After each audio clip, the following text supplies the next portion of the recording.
Ndinomira paJordani nekunangisisa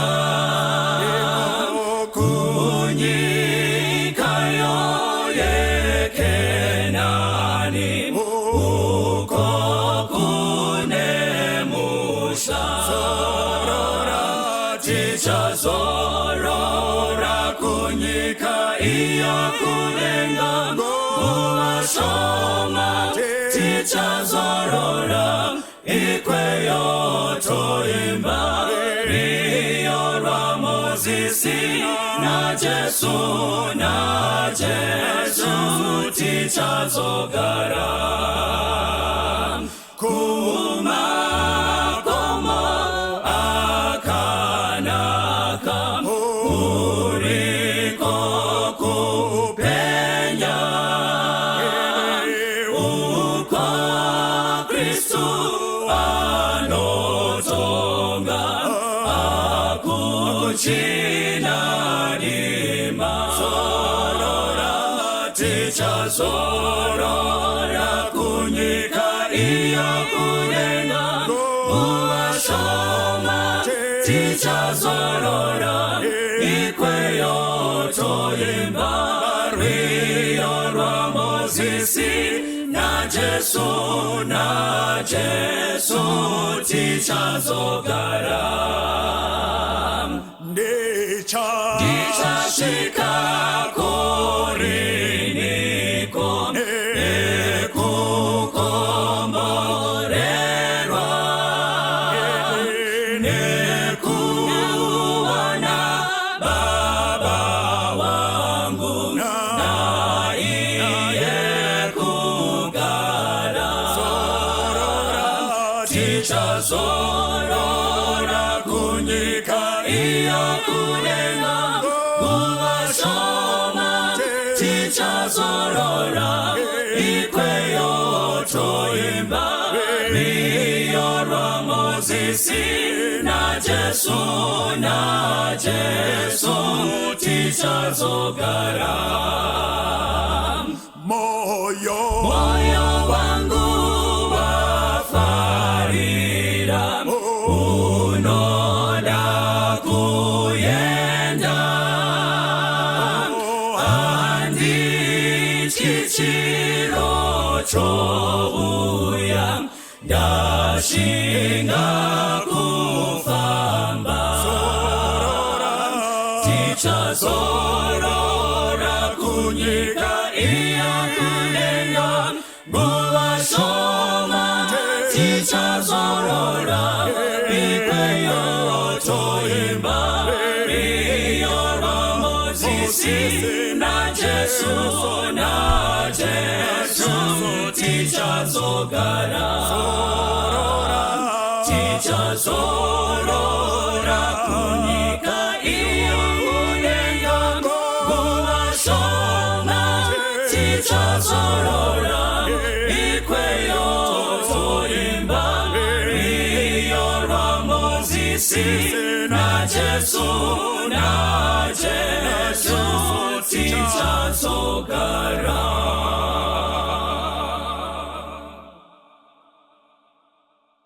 Kwazuwai hama dzinodikamwa, ndinokwasai mose muzita raJesu.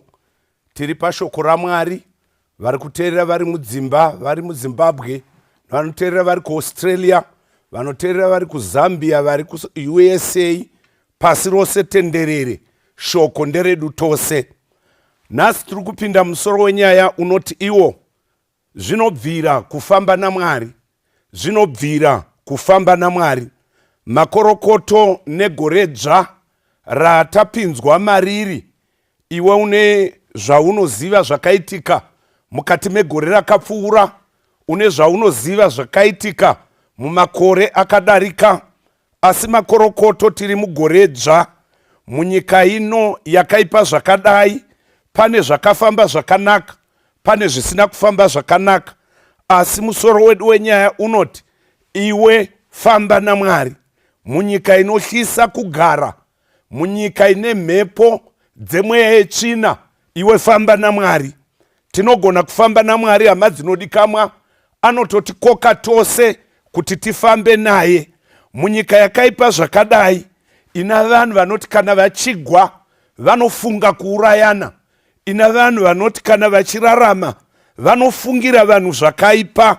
Iwe famba naMwari munyika yakaipa zvakadai, zvipire kuti upenyu hwangu handidi kufamba ndoga, ndinoda kufamba naMwari. Tichaverengegwa kuna Exodus chapter 33 pavhesi ra15. Verenga hama inodikamwa. Exodo 33 verse ya 15. Verse 15 verenga. Akati kwaari, kana imi mumene musingaendi neni, regai henyu kutibvisa pano. Moses utarepa 14 unoti kuna Mwari, pagwendo gwatinago, kana imwi Mwari momene musingafambi nesu, regai kutibvisa pano. Haungavere munamato wako unoti Mwari, kana musingafambi neni pakuroora, regai ndigare ndakadaro. Kana musingafambi neni pandiri kufunga kurogwa, regai ndigare ndakadaro. Pabusiness randiri kutanga, handidi kupinda ndoga.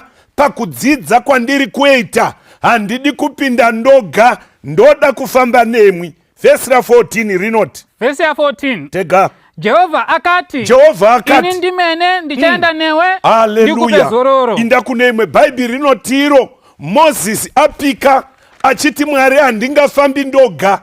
Mwari anotiye ndichaenda newe, ini ndomene. Hama dzinodikamwa, zvinofadza kufamba naMwari. Usafamba oga munyika ino. Ina vanhu vanovengana, ina vanhu vanochera vamwe, ina vanhu vanoita mishonga yokukuvadza vamwe, vamwe vanoita madivisi. Famba naMwari. Vamwe vari kupinda munyika ino vanoruchiva, iwe famba naMwari. Moses unobheja unoti Mwari, musandibvisa pano kusvikira tafamba tose. Mwari akati, ini ndomene ndichaenda nemwi. Tarirai hama dzinodikamwa, Mwari anoda kufamba nesu. Kana tikamukoka mugwendo goupenyu, anofamba newe, haakusiyi. Nyangwe vanoda kufuma, usafuma Mwari asipo. Famba naMwari. Kana uchiverenga zvirevo chapter 8 pavhesi ra18 inoti, fuma nokukudzwa zvineni, zvakaisvonaka nokukudzwa zvineni. Kana uchida fuma, famba naMwari munhu waMwari. Kana ukafuma usina Mwari, uchakurumidza kuparara, uye pakuuya kwaMwari hauponeswi. Vakakomboregwa vanoti Mwari, musanditendera kufuma musipo, musanditendera kurogwa musipo, musanditendera kurarama munyika ino Mwari musipo. Varipo vanhu vanoti kana vapuwa fuma naMwari vanoda kurasha Mwari. Izvo vanhu vaKorinde chapter 15:19 inotiyo, kana tine tariro kuna Kristu paupenyu huno bedzi, tinohwisa urombo kukunda vanhu vose. Hama dzinodikamwa, nyika ino izere mwetsvina. Vamwe vanofunga kuzviuraya, vamwe vanofunga kuuraya vanhu. Asi iwe mugore rino, ronga kufamba naMwari. Uti ndinoda kufamba naMwari muupenyu hwangu hwose, zvinokunakira munyika ino nomunyika inouya. Toda kumbodzidza umwe murume wakafamba naMwari pana Gene chapter 5. Tega pavhesi ra22 inoti kudii munhu waMwari. Vhesi ya 22. Tega. Shure kwekuberekwa kwaMetusera. Kuberekwa kwaMetusera. Inoki wakafamba naMwari ana mazana matatu. Haleluya. Akabereka vanakomana navanasikana. Bhaibheri inotiro sure mokuberekwa kwaMetusara, shoko raMwari rinotiro Inoki wakafamba naMwari. Akafamba naMwari musure mokuberekwa kwaMetusera. Inoki akafamba naMwari makore akawanda zvakadai. Inoki yanga esingirozi. Inoki waivawo munhu unovazhara, waivawo munhu unotonetavo kana afamba, aimbotogwaravo, aiva munhu sewe. Shoko rinotiro musure mokuberekwa kwaMetusara, Inoki wakafamba naMwari makore anoita 300. Chimbofamba naMwari munyika ino. Satani asvode kuti unogona kufamba naMwari. Inoki paaifamba naMwari akatofamba atova nemhuri, zvokuti unoti ndine mhuri, regai ndimbongwavha ndiri ndoga. Kwete, usaita madhiri asina Mwari. Famba naMwari. Inoki ava nemhuri, aishavira mhuri achifamba naMwari, akabereka vana achifamba naMwari, vana vake chero vaigwara aifamba naMwari. Newewo famba naMwari hama yangu. Wakafuma famba naMwari, usina mari famba naMwari munhu waMwari, kana wagwara famba naMwari, kana oda kuita mabusiness iwe famba naMwari, nomudzimai wako famba naMwari, mukadzi navana tendera kuti vafambe naJehovha. Regai ndikuudzai hama dzinodikanwa, mugore rino ratiri wadi kuronga kuti ini ndoda kufamba naMwari, kuti nyangwe ndikafa uvigwe Mwari aripo. Pakurira kwehwamanda vose vakafira mumavoko aMwari, Mwari uchavamutsa oenda navo kudenga. Chero ukafigwa munhu waMwari, famba naMwari. Mumuchato wako wakanaka wakaipa, namata ufambe naMwari. Uchivengwa famba naMwari. Mumhuri yokwenyu famba naMwari. Usarasha Mwari uyu. Mwari unoda kufamba newe. Shoko raMwari kana ungaricherechedza zvakanaka ratiro, Enoki wakafamba naMwari. Amen. Vanhu vaMwari, teerera munhu waMwari. Enoki waiva munhu wakaita sewe, akafamba naMwari, kwete gore rimwe, kwete vhiki, kwete 50, kwete 20 years, 300 years. Enoki wakafamba naMwari. Hama inodikamwa, wadivo kufamba naMwari. Zvinowisa urombo. Vamwe makore 3 wava muKristu wava kufamba naSatani. Vamwe zvimakore zvishoma watoroora, watova negirlfriend. Enoki wakafamba naMwari 300 years. Vamwe kumakore mashoma wava kutofamba nen'anga. Vamwe zvimakore zvishoma wava kutoputsa dzimba dzavarume vavanhu. Iwe famba naMwari mani. Zvaunoda kuti Mwari akuitire unokuitira kana wafamba naye. Zvimakore zvishoma watorasha Mwari wakusuta mbanje, wakusuta mutoriro, wakutorasha madhirezi, wafamba wakashama. Shoko raMwari rinoti famba naMwari. Ukafamba naye munyika ino, nomunyika inovuya Mwari uchafamba naye. Torarama nokusingaperi. Makorokoto kwauri, uno moyo unoti ndoda kufamba naMwari. Zvisunge pagore rino rawapinda. Mwari ndibetserei ndifambe naMwari. Vamwe zvimakore zvishoma vatorasha kutenda, vatorasha Mwari. Enoki 300 years akafamba naMwari. Hana kufamba nemasmall house, hana kufamba nemajoki, hana kufamba nembavha, hana kufamba nevanoneta makuwa, hana kufamba nevanovenga. Wakafamba naMwari. Vakakomboregwa hama dzangu vanoti muupenyu hwangu hungawanda hungava bushoma, ndinoda kufamba naMwari. Chishuwo chako here munhu waMwari kuti ndoda kufamba naMwari. Mwari haakurashi, unotoda kufamba newe achikuropafadza. Kana uchiverenga Zvirevo 22 pavhesi Zvirevo chapter 10 pavhesi ra22 inoti iyo kuropafadza kwaJehovha ndiko kunofumisa, kutambura pabasa hakuwedzeri chinhu. Amen. Bhaibheri shoko raMwari rinoti iro kuropafadza kwaJehovha ndo kunofumisa. Pafuma yepasi kunokufumisa pamuchato wako, kunokufumisa padzidzo yako, kunokufumisa pakurarama kwako, kunokufumisa nyango pakufunga. Kana wati ndoda kufamba naMwari, denga rinofara kufamba newe. Toda kuverenga munhu waMwari kubva kuna Gene chapter 6 pavhesi ra5. Tega munhu waMwari wakasimba. Vhesi ya 5. Zvino Jehovha wakaona kuti kuipa kwavanhu kwakanga kuri kukuru panyika, nendangariro dzokufunga kwavo dzakaipa bedzi nguva dziri dzose. Tega pavhesi 8. Kwai Jehovha akaona nyika yapanduka, nyika yavodza mufambiro wayo. Mwari akashungurudzika akati ndichaparadza nyika navanhu.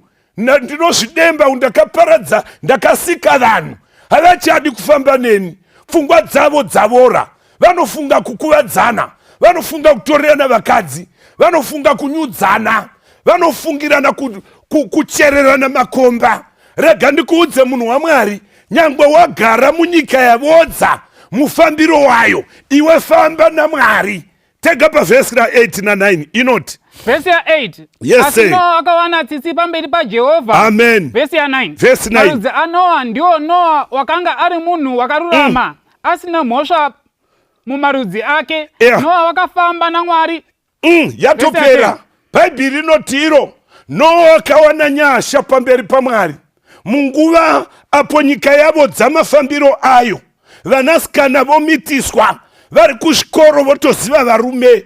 Vutsotsi huriko nokubiwa namarobhari arzara nokumwiwa kwedoro nembanje nokurashika nokuputsika kwemichato. Bhaibheri rinoti pamazuva akadai Noa wakafamba naMwari. Makorokoto amadzinodikamwa, rarama uri upright, uri mutsvene kurudzi gwakakombama. Zvinogona kuti rudzi gwokwenyu gose guchinamata vakafa iwe unamate Mwari nokuti unofamba naMwari. Zvinogona kuti madzikoma navanun'una vachichinjanisa vakadzi vachiwana 4-4 vachiita upombwe vasingaguti ne1. Iwe unogona kufamba naMwari mukati memasiti memadhorobha, mukati mematauni vana Harare vana masvingo kwekwe Bulawayo. Famba naMwari. Uri kuSouth Africa, famba naMwari. Nyangwe pamapfekero ako, nyangwe pane zvaunodya, famba naMwari. Bhaibheri rinoti iro Noa pamazuva ake nyika yavo dzamufambiro wayo, vanhu vachiramba vakadzi, vanhu vachiinda kudzin'anga. Iwe famba naMwari mani. Unogona kufamba naMwari muupenyu hwako, mumhuri yako. Kana wakamboita mistake yokutanga, nhasi wapuwa chanzi nokuti uri mupenyu. Ronga kufamba naMwari, munhu waMwari. Vakakomboregwa vanoti ndoda kufamba naMwari pamazuva angu. Ndoda kuti uverenge pana Hebrews chapter 11 pavhesi ra5. Tega munhu waMwari. Vhesi ya5. Eka. Nekutenda Inoki akatorwa kuti arege kuona rufu. Ndi-Inoki uyu akasaonekwa nokuti Mwari akanga amutora. Nokuti asati atorwa akapupurwa kuti akanga achifadza Mwari. Uidzokorore usabva ipapo. Shoko rinoti iro by faith Noah. Shoko rinoti by faith Noah was taken from this life so that he did not experience death. Amen. Bhaibheri shoko raMwari rinoti iro kune vanofa, kune vanovata. Munhu unoiwafa, munhu wafa aramba Mwari. Munhu wafa aramba mitemo yaMwari. Munhu wafa aramba kufamba naMwari. Munhu wafa aita mazvida aramba shoko kuti handichadi zvokunamata. Asi munhu wanga ari muna Kristu, imi muchiti wafa, shoko rinoti wavata.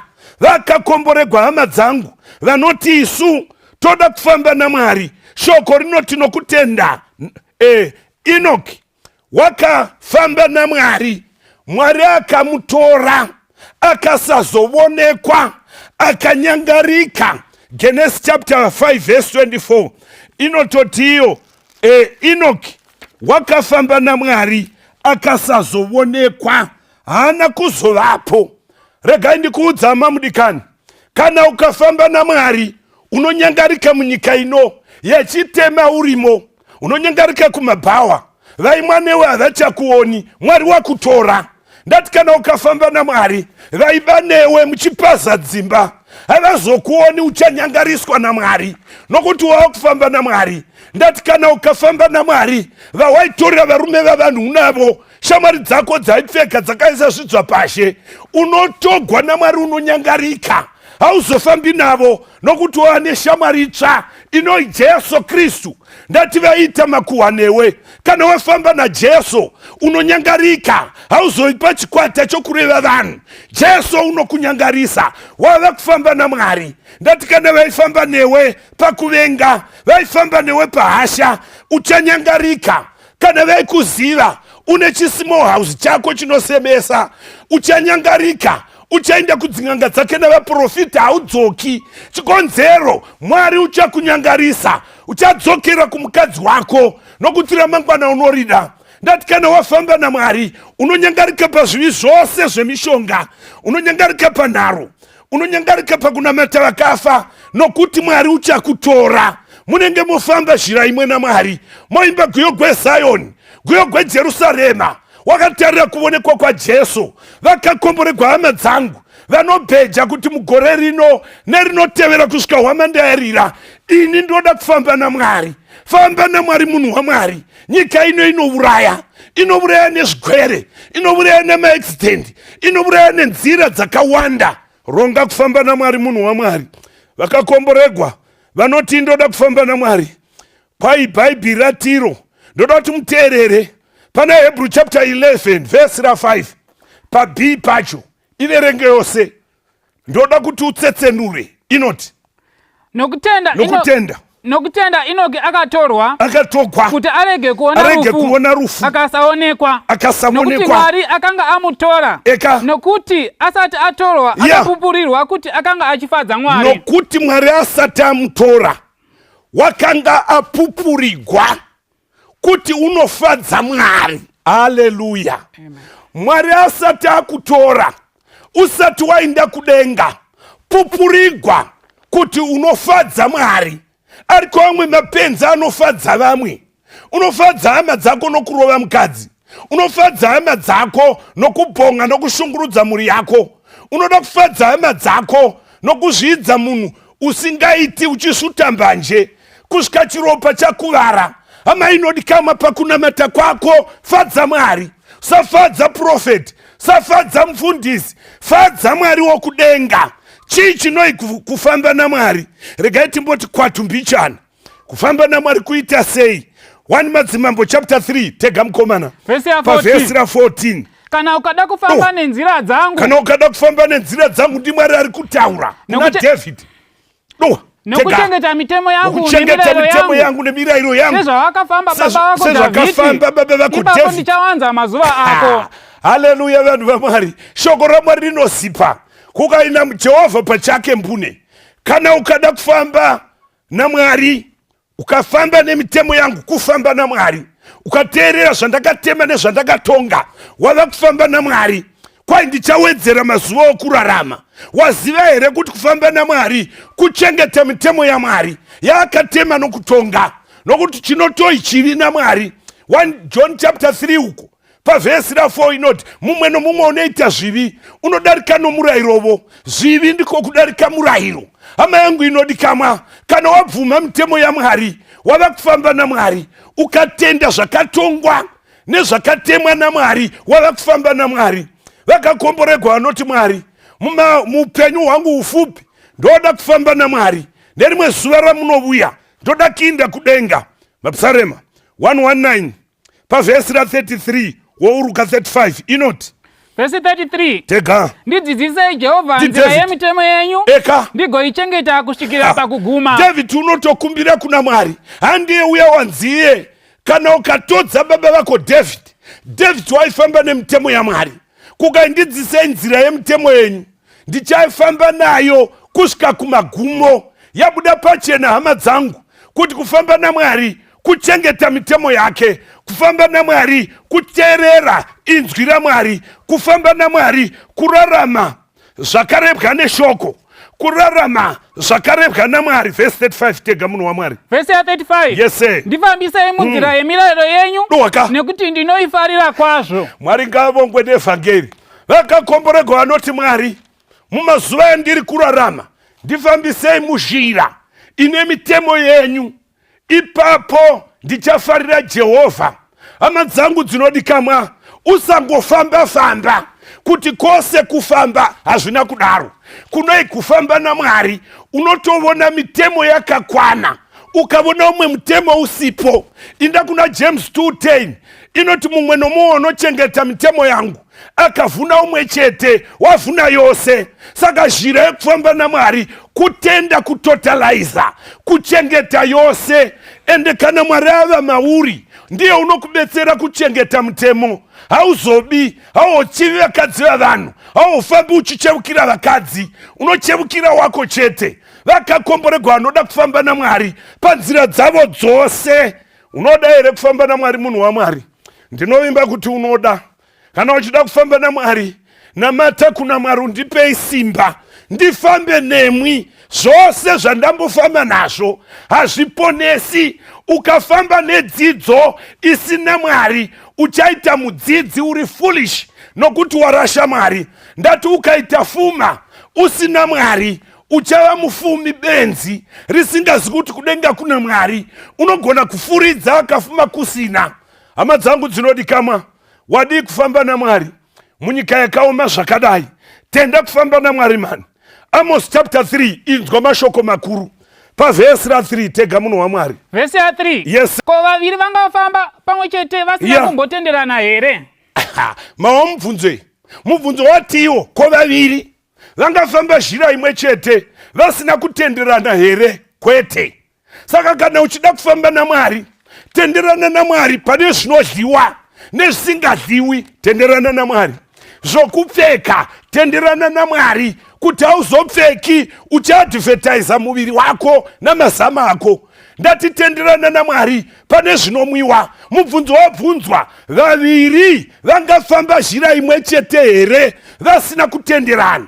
Vakakomboregwa hama dzangu, vachatenderana naMwari pakuti Mwari wakati wana mukadzi umwe, vachatenderana naMwari kuti zvakanaka. Vakati Mwari unoti usachiva, kana wawana 1 nyangwe achembera, ida iyeye namazama awa maunganidze bata. Ndatinamatira iyeye nokuti Mwari ndiwo akakupa. Farira mukadzi wobujaya bwako kusvika machembera mose. Vakakomboregwa vanotiwo, ndinotenderana naMwari kuti vakafa havana chavanoziva. Kana wofamba naMwari unofanira kutotenderana naye kuti vakafa havana chavanoziva. Ndati kana wada kufamba naMwari, tenderana naye kuti Mwari une zuva rake dzvene raakaisa parutivi rinofanira kuchengetwa riri dzvene. Ndati kana woda kufamba naMwari unofanira kubhabhatidzwa norubhabhatidzo gwakaitiwa Jesu Kristu. Haufaniri kutenderana navanhu vazhinji, haufaniri kutenderana navafundisi, tenderana neshoko raMwari kuti zvarinoreva ihameni. Kana rikati usaita upombwe iti amen. Kana rikati usauraya iti amen. Kana rikati usachiva iti amen. Kana rikati namata Mwari woga, usanamata namashavi, usanamata namabhuru omudanga, usanamata tsvimbo. Ndati vaviri vangafamba zhira imwe chete here vasina kumbotenderana? Hama dzinodikamwa, ndatitenderana naMwari. Pane zvaakatema nezvaakatonga uchaponeswa. Hatigoni kuteerera chimwe chinhu. Hatigoni kuteerera vaprofita vanoprofita nhamba dzechitupa. Hatigoni kuteerera vaprofita vanonamatira mabwe nevanonamatira sipo. Aiwa munhu waMwari, zvakazarugwa 1 vhesi 3 yaindepi inotiyo, wakaropafadzwa unorava nevanonzwa zvakaprofitwa mubhaibheri, kwete navaprofita dzavang'anga. Ndatitenderana naMwari munhu waMwari. Tadzosana usava mufadzi wavanhu.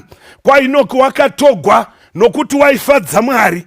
Galatians 1 pavhesi ra10 inoti, tega munhu waMwari pana vaGaratia chapter 1 wapaisa tambo munhu waMwari uverenge ipapo. Pauro unoti Galatians chapter 1 vhesi ra10, kwaiko zvino ndinoita ushamwari navanhu here kana naMwari? Tega munhu waMwari. Vhesi ya 10. Yes. Nokuti zvino ndinoita ushamwari navanhu here kana naMwari? Kana ndinotsvaka kufadza vanhu here kana ndaifadza vanhu? Zvino handaizaiva muranda waKristu. Ukandoita ushamwari navanhu here kana naMwari? Ndinotsvaka here kufadza vanhu kana ndaifadza vanhu? Nanhasi handisi muranda waKristu. Pakurarama kwako kana wofamba naMwari, usatsvaka kufadza chikwata chaunacho, tsvaka kufadza Mwari. Zvinoreva kufadza Mwari, kurarama zvinoreva shoko raMwari. Zvinoreva kufadza Mwari. Kana voronga mabhebhe avo nezvimapfambi zvavo, iwe unoravuka. Fadza Mwari. Usafadza nyama yako, usafadza shamwari dzako, usafadza hama dzako. Fadza Mwari. Vakakukoka pamitambo isina Mwari, hautsikipo, nokuti mitambo inodhaka, mitambo inojanukwa, vanhu vachisumudza zvivuno, vachiadvertisa chivi choupombwe. Ndati kana wofamba naMwari unoziva pokupinda nopokusapinda. Unoziva waunoti I love you nowaunoti I will never love you. Chikonzero wava kufamba naMwari. Vakakomboregwa hama dzangu vanoti ndoda kufamba naMwari. Kufamba naMwari kuna mabenefit. Haleluya. Apa panozipa. Ndati kufamba naMwari kuna mabenefit. Nerimwe zuva vadzidzi vana Jesu unoti ngatiyambukire rumwe rutivi. Akanga ava madekwani. Rega uteerere pana mako. Unzwe ichidumugwa. Chapter 4 verse 37. Tserendeka unoguma pa 39. Inoti kudii mukomana? Verse ya 37. Yeah. Zvino dutu guru remhepo rakamuka. Mafungu emvura akarova achipinda muigwa rikada roda kuzara. Rikange roda kuzara. Vesi 38. Verenga mkomana. Asi iye akanga ari mushure megwa. Akanga ari mushure megwa. Avete pamutsago. Vakamumutsa vakati kwaari. Mudzidzisi hamune hanya kuti tofa here. Verenga munhu waMwari. Vesi 39. Akamuka here akanyaradza dutu. Akamuka akarayira mhepo akati kugungwa. Nyarara ugadzikame. Famba. Verse 41. Verse 41. Vakatya nokutya kukuru. Vakataurirana vachiti. Ndiani uyo nokuti mhepo kunyangwe negungwa zvinomuteerera. Haleluya. Rega ndikuudze munhu waMwari. Vaifamba naJesu. Jesu akati cross over to the other side. Hama yangu inoti kama makore apfuura. Wanga uri kuno rumwe rutivi. Wanga wazorora kunamata. Wanga unamata doro. Wanga unamata mbanje. Wanga unamata vakadzi. Yasvika nguva yekuti cross over to the other side. Haugoni kufamba usina Mwari. Unoti ndichambomira, ndichambofunga. Chikonzero hauna Mwari. Shoko rinoti pavakanga vachiyambuka. Vari mugwendo gwaKristu. Kwaidutu rakamuka. Storm ikarova chikepe. Ikada kuchinyudza mvura. Vakomana vaivamo. Nokuti vaifamba naJesu. Vakamutsa master. Kukai hamune hanya here nyangwe tofa. Hazvina basa kuti vakamusa nelanguage isiriyo. Nokuti vaifamba naMwari. Akamuka akati kugungwa nyarara. Shoko rinoti dutu rakanyarara. Kukava quiet. Vakafamba gwendo zvakanaka. Mupenyu wedu amadzinoti kama. Storm ichasumuka yogwere. Kana uchifamba naJesu uchainyaradza. Ichasimuka yokuvengwa. Kana uchifamba naJesu uchagwa hondo dzako dzomuchato. Kana uchifamba naJesu uchagwa hondo dzako dzobugwere. Uchagwa hondo dzako dzemweya tsvina. Kana uchifamba naJesu uchamuudza agonyaradza zvinonetsa muupenyu hwako. Hama dzangu dzinodikamwa, wangofamba naJesu gore rino unokrosa unoenda kuno rumwe rutivi. Job chapter 22. Tega mkomana pa verse ra 21. Verse ya 21. Doka. Chamwaridzana naye zvino. Chishamwaridzana naye ko zvino. Uve nerugare. Uve norugare. Ipapo uchakuitira zvakanaka. Ipapo uchaitigwa zvakanaka. Bhaibheri rinoti shamwaridzana naye ko zvino. Ipapo uve norugare. Hama dzangu dzinodikamwa, ukafamba naJesu unowana rugare.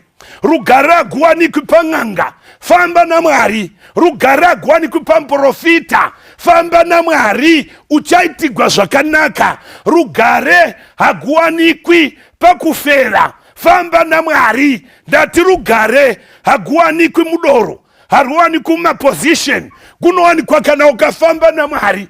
Kana wafamba naMwari, fuma uchakupa, beauty uchakupa, mudzimai uchakupa, zvinodikamwa uchakupa, basa uchariwana, peace of mind unoiwana. Vakakomboregwa hama dzangu vanofamba naMwari.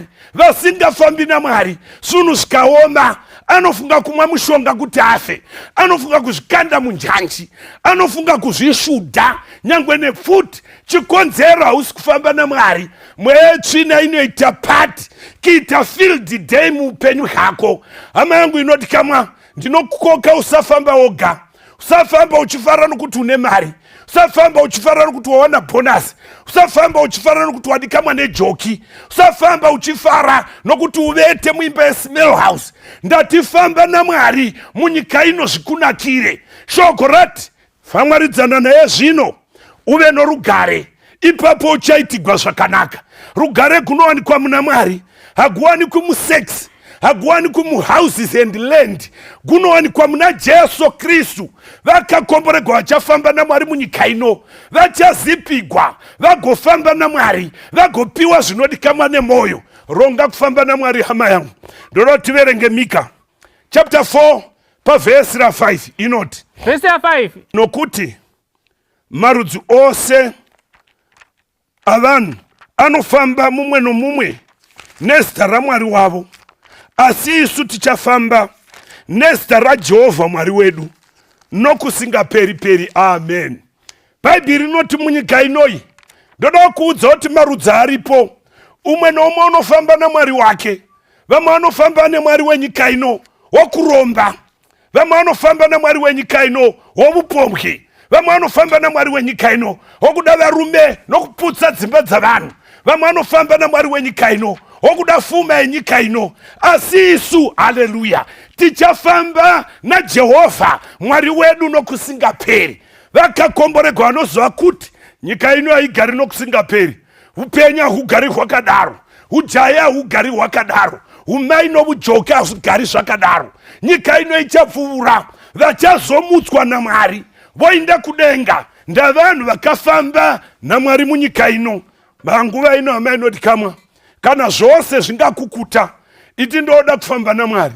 Unoda here kufamba naMwari? Ndoda kunamatira munhu waMwari. Nyange madambudziko aunawo, pane benefit yokufamba naMwari. Daniel wakufamba naMwari akachegwa kuti aparadzwe nokuti wainamata Mwari wokudenga. Shoko rinoti Daniel akanamata 3 times a day, aziva kuti paiswa chidindo namambo kuti munhu unowanikwa achinamata kuna Mwari upi noupi ngaaburawe. Rega ndikuudze munhu waMwari, nokuti Daniel waifamba naMwari akakandwa mushumba dzaiva nezhara. Shumba dzakatsanya because waifamba naMwari Daniel. Shamwari dzake pana 3 dzakambokandwa mumoto, waipfuta 7 times heat, havana kutsva, moto wakaita firiji. Rega ndikuudze munhu waMwari, vanofamba naMwari havakuvadzwi nyangwe nenecha. Vanofamba naMwari vanoyambuswa maRed Sea pasingayambukiki. Mwari uchakuyambusa. Unoda here kufamba naMwari munhu waMwari? Israeli ichifamba naMwari, gore raiva bvute masikati, usiku yaiva shongwe yomoto kuti vavone pokufamba, murenje musingarimwi. Mwari wakanisa mana from heaven, vaifamba naMwari. Ndoda kuudza hama yangu, vanofamba naMwari their supply are sure. Supply dzose dzoupenyu Mwari unovapa. Wadi kufamba naMwari munhu waMwari? Zvakunakira makore adhonza 99 Abrahama na Sara vasino mwana nokuti vaifamba naMwari, Mwari akavapa. Wadi kufamba naMwari munhu waMwari? Upenyu hwako unoshanduka, uchararama wakafara. Ndoda kunamata navanhu vanoti ndoda kufamba naMwari. Kubva zvino mugore rino andapinzwa ndiri mupenyu, COVID-19 yakandikuta, Mwari wakandidzvengesa, maextend ndakararama. Ndine zvandoda muupenyu hwangu, ndoda kufamba naMwari. Vanofamba naMwari havana chavanoda chavanoshayiwa. Shoko raMwari rinototi farikanya kwazvo kuna Jehovha agokupa zvinodikanwa nomwoyo wako. Unoda here munamato uyu? Ndoda kunamata newe. Vari serious vanoti ndoda kufamba naMwari. Gore rino handichadi zvimwe zvose, ndoda kufamba naMwari unopa zvose. Ndoda kunamata newe. Ngatidzorei uso tinamate. Baba vedu vari kudenga, mugore rino Mwari toda kufamba nemwe. Musamborega tichifamba toga, nyika ingatinyudza. Shamwari dzedu navarevi venhema vangatifurira nokuti kuzva izvo takananga murufu. Vava nei vanhu venyu vari pasi rose, umwe noumwe paari muchikona make mucheya akavata manhede ari pamubhedha wake, anoti Mwari ndoda kufamba nemwe. Handiyadi kufamba nokuzvifadza, kufadza muviri nechivi. Ndoda kufadzai mukuteerera imwi, ndigwadzise muviri uyu, ndiite kuda kwenyu, ipapo ndichaitigwa zvakanaka. Ndatenda Mwari nokuti matinzwa. Komborerai vanhu venyu kwose kwavari, muzita raJesu tinonamata. Amen. God bless you.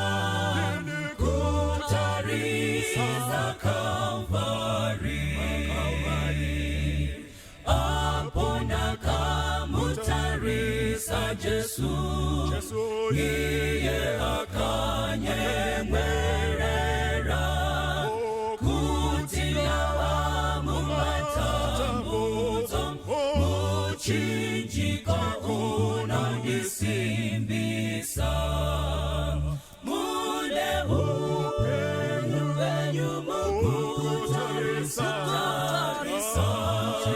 muchinjiko